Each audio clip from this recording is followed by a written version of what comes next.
이번 영상에서는 셀레스티아가 9월 5일 새롭게 선보인 개발 로드맵과 앞으로 다가오는 셀레스티아를 사용하는 프로젝트들이 미칠 영향에 대해서 함께 알아보도록 하겠습니다. 셀레스티아의 개발 로드맵의 타이틀은 1GB blocks to build whatever로 셀레스티아의 블록 사이즈를 1GB로 넓히는 것을 주 목표로 하고 있습니다. 현재 셀레스티아 블록 사이즈가 2MB 정도라는 것을 감안하면 상당히 도전적인 목표라고 할 수 있겠습니다. 셀레스티아 블로그에 따르면 블록 사이즈를 1GB까지 확장하는 경우 마치 거래 처리 속도가 24,000 TPS인 비전 네트워크 여러 개가 병렬로 거래를 처리하는 효과를 가져올 수 있다고 합니다. 이런 빠른 처리 속도는 이전에는 온체인에서 가능하지 않았던 애플리케이션과 불가능했던 것들을 가능하게 해줄 수 있을 것으로 예상됩니다. 셀레스티아가 토큰을 런칭한 지 약 1년이 조금 안 된 상태에서 20개의 롤업들이 셀레스티아를 사용하고 있고 전체 데이터 가용성 시장의 약 40%를 차지하고 있는 상태입니다. 물론 어베일의 메인넷 런칭이 얼마 되지 않았고 아이건레어의 경우 아직 토큰 런칭을 하지도 않은 상태이지만 데이터 가용성 시장의 선두주자로서 초기 시장 점유율을 높이고 있는 중이라고 할 수 있겠습니다. 이전에는 많은 롤업들이 쉽게 런칭을 할 수 있는 생태계를 대변한다는 마케팅으로 100만 개 롤업을 메인 슬로건으로 사용했지만 1GB 블록 스페이스라는 이번 타이틀이 셀레스티아 팀의 비전을 좀 더 잘 반영한다고 할 수 있을 것 같습니다. 이번 로드맵은 크게 세 부분으로 풍부한 블록 스페이스, 확인 가능한 블록 스페이스, 마찰이 없는 블록 스페이스로 구분지어져 있습니다. 가장 먼저 풍부한 블록 스페이스에 대해서 알아보겠습니다. 최근 셀레스티아에 포스팅되는 데이터 양이 많아진 이유는 SVM 롤업인 이클립스가 런칭을 준비하면서 이클립스의 운영에 필요한 가장 기본적인 양의 데이터를 포스팅하기 시작했기 때문입니다. 이클립스가 4쿼터에 토큰 런칭을 앞두고 있고 셀레스티아를 데이터 가용성 레이어로 쓰는 레이어 1인 이니샤 또한 4쿼터의 메인넷 런칭을 목표로 하고 있습니다. 두 체인이 메인넷 런칭 이후에 각자의 생태계를 부흥시키는 프로그램을 진행하게 되면 셀레스티아에 포스팅되는 데이터의 양은 급속도로 늘어나게 될 확률이 높습니다. 런칭을 앞두고 있는 게이밍 체인은 얼거스 또한 많은 트랜잭션 때문에 많은 양의 데이터를 셀레스티아에 포스팅하게 될 것 같습니다.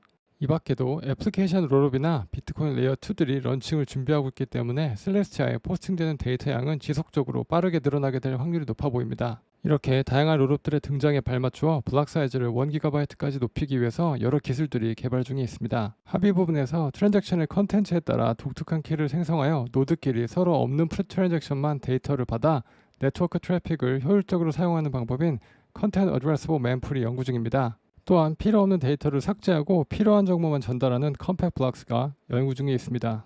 데이터 가용성 부분에서는 노드가 오래되었거나 중요하지 않은 데이터를 삭제하는 블록 프루닝이 연구 중이고 데이터 어베일러빌리티 샘플링을 더 효율적으로 만들어 다양한 저사양 장치나 크립토 지갑의 백그라운드에서 라이트 노드를 실행할 수 있는 연구가 진행 중입니다.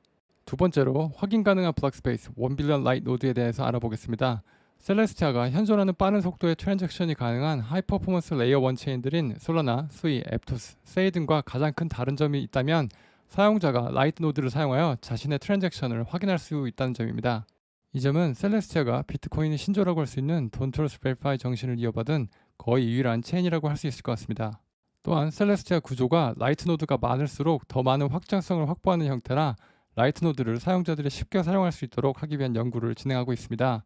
이번 로드맵에 따르자면 인터넷 브라우저에서 라이트 노드를 실행하는 방법이나 지갑 자체에 라이트 노드를 처음부터 첨부해버리는 방법들이 연구 중이라고 합니다.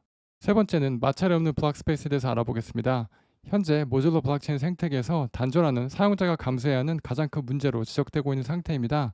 이를 해결하기 위해서 사용자의 프라이버시를 강화시킬 수 있는 영지식 어카운트와 일종의 브리칭 기술로 보이는 레이지 브리칭이 연구 중에 있습니다. 레이지 브리칭에 대해서는 셀레스티아에서 아직 정확하게 밝히진 않은 상태이지만 셀레스티아 CEO인 닉 화이트에 따르면 자산을 어디서든지 보낼 수 있는 것이라고 밝혔고 이에 대한 정보는 조금 있으면 더 나올 것이라고 트윗을 남겼습니다. 또한 로드맵에 비트코인 레이어 2와 레이어 3 그리고 솔라나 레이어 2에 대한 언급이 있는 것으로 보아 비트코인과 솔라나 관련 프로젝트들이 셀레스티아를 용이하게 사용할 수 있도록 연구를 하는 것으로 보입니다. 이 밖에 셀레스티아 CEO 닉 화이트가 트위터에서 셀레스티아 로드맵에 관한 문답 중에 주의할 만한 부분을 살펴보겠습니다. 첫 번째 질문은 셀레스티아 DA 시장 점유율은 낮은 가격에 의해 주도되고 있습니다. 저렴한 가격 이외에 지속 가능한 성장을 위한 계획은 무엇입니까? 라는 질문입니다. 질문의 배경은 셀레스티아 가치 대비 매출이 너무 낮다는 비판과 데이터 어베일러빌리티로 벌어들 수 있는 매출이 별로 없을 것 같다는 데서 나온 질문 같습니다. 이에 대한 답으로 닉 화이트는 처음에는 모든 블록체인이 스팸을 방지하기 위해 낮은 수수료로 시작합니다. 블록 공간이 가득 차면 비트코인, 이더리움, 솔라나와 같이 수수료 시장이 형성됩니다.